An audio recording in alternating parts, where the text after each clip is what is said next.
Let's move on to a story about Netflix, because the US streaming giant is cutting prices in more than 30 countries as it attempts to attract more subscribers. It comes in the rising cost of living, I should say, means that many households are trying to tighten their belts and reduce their outgoings. Netflix also has lots of other competition from other streaming services. Well, let's bring in Michelle Fleury, who is in New York for us.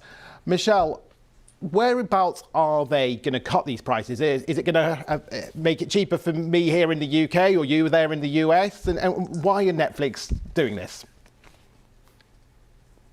Look, I think if you're sitting in the United Kingdom and the US, then forget it. You're not going to get a break in the price, despite the fact that obviously many users in those countries are grappling with the cost of living crisis and are re-evaluating whether or not they really need these subscription services. And we've seen the number of people sort of cancelling their subscriptions increase because of that. I think where Netflix, though, is focusing on cutting the prices other parts of the world, other parts of Europe, but also in Asia and Latin America, even the Middle East. We're talking about countries like Indonesia, Venezuela, the United Arab Emirates, countries where they may not have such a large user base and where they may not necessarily also, you could consider it, are in some cases lower income countries, and therefore people have less disposable income for these kind of services.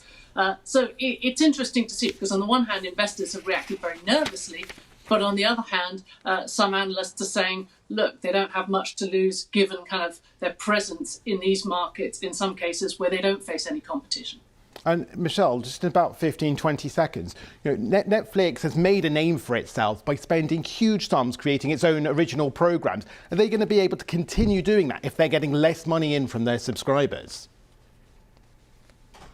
Look, I think streamers across the board have a renewed focus on the bottom line. So Netflix actually spent 5% less last year than it did the previous year. And you're hearing the same thing out of Warner Brothers Discovery and also Disney, this renewed focus on how to succeed in streaming while spending less.